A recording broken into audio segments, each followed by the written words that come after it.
এক ছিল এক রাজ্য, যা সবুজ অরণ্য ও সোনালী নদীতে ঘেরা ছিল। সেই রাজ্যে বাস করত এক দয়ালু ও সাহসী রাজকুমারী, যার নাম ছিল অনিকা। অন্যান্য রাজকুমারীদের মতো প্রাসাদে সময় কাটানো তার পছন্দ ছিল না, বরং সে গভীর জঙ্গলে ঘুরে বেড়াতে এবং প্রাণীদের সঙ্গে কথা বলতে ভালোবাসত। রাজ্যের সকলেই তাকে তার উদারতা ও সাহসের জন্য ভালোবাসত। একদিন রাজকুমারী অনিকা মায়াবী অরণ্যে ঘুরে বেড়ানোর সময় এক গভীর, বিষণ্ণ শব্দ শুনতে পেল। শব্দের উৎস অনুসরণ করে সে এক মহিমান্বিত গণ্ডারের সামনে এসে দাঁড়াল। গণ্ডারটির ত্বক রূপোর মতো ঝলমল করছিল, আর তার চোখ দুটো নীল আলোয় জ্বলজ্বল করছিল। সে এমন এক প্রাণী যা অনিকা আগে কখনো দেখেনি। কিন্তু সে দেখল এক রহস্যময় জাদুর লতা গণ্ডারটির পা বেঁধে রেখেছে, তাকে একদম চলতে দিচ্ছে না। ওহো প্রিয় প্রাণী, তুমি কি কষ্টে আছো? অনিকা মমতার সঙ্গে জিজ্ঞাসা করল। গণ্ডারটি মাথা তুলে গভীর স্বরে বলল, রাজকুমারী অনিকা, আমি রোহন, এই অরণ্যের রক্ষক। এক দুষ্ট জাদুকর আমাকে অভিশাপ দিয়েছে এবং এই লতায় আবদ্ধ করে রেখেছে।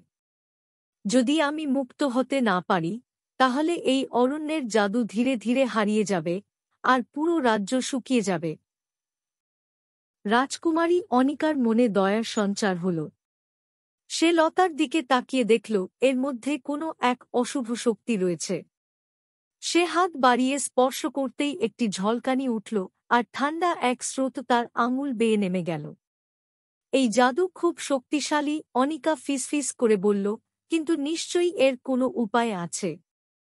রোহন মাথা নেড়ে বলল, এই অভিশাপ ভাঙতে হলে তোমাকে ছায়াময় পর্বতে যেতে হবে, যেখানে সেই দুষ্ট জাদুকর বাস করে। তার লুকানো গুহায় রয়েছে এক ক্রিস্টাল ফুল। সেটি আনতে পারলেই আমার মুক্তি মিলবে। কিন্তু সাবধান, জাদুকর তোমাকে থামানোর জন্য সব করবে। অনিকা একটু দ্বিধা করল না। আমি অবশ্যই ক্রিস্টাল ফুল আনব এবং তোমাকে মুক্ত করব, রোহন। কোনো জাদুকর আমাদের রাজ্যকে ধ্বংস করতে পারবে না। অতঃপর অনিকা তার যাত্রা শুরু করল। সে ঘন অরণ্য পেরিয়ে গেল, গর্জনরত নদী পার হল, আর খাড়া পাহাড় বেয়ে উঠল। পথে সে কিছু আশ্চর্যজনক মায়াবী প্রাণীর দেখা পেল, যারা তাকে সাহায্য করল। একটি কথা বলা পেঁচা তাকে বুদ্ধি দিল, এক ক্ষুদ্র পরী তাকে জাদুকরী আলো দেওয়া একটি লণ্ঠন দিল, আর এক দ্রুতগামী হরিণ তাকে গোপন পথ দেখিয়ে দিল। অবশেষে বহুদিনের পরিশ্রমের পর অনিকা ছায়াময় পর্বতে পৌঁছাল।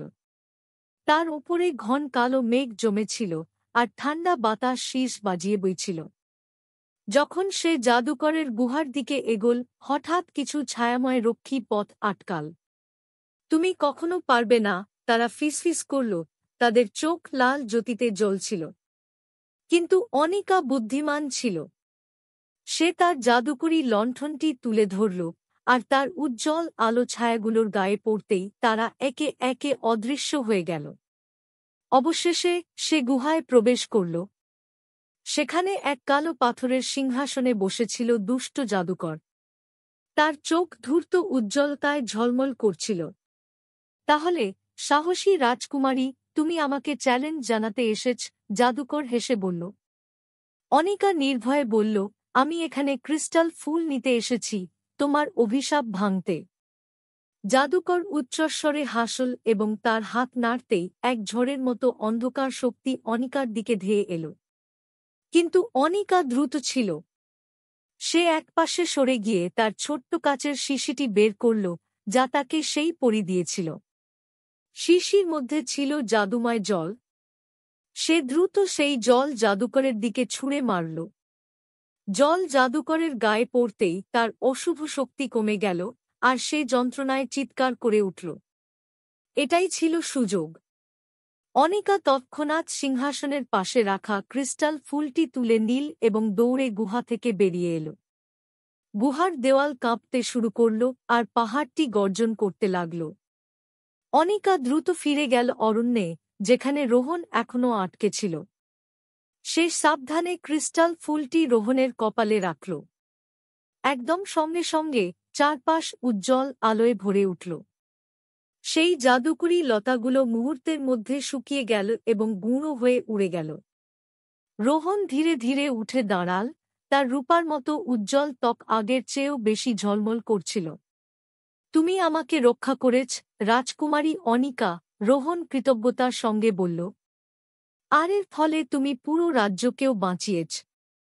অরণ্য আবার প্রাণ ফিরে পেল, পাখিরা গাইতে লাগল, আর গাছেরা নতুন পাতা গজাল। রাজকুমারী অনিকা ও রোহন পরস্পরের সেরা বন্ধু হয়ে উঠল। তারা একসঙ্গে রাজ্যের মায়াবী শক্তির রক্ষা করতে প্রতিজ্ঞাবদ্ধ হল।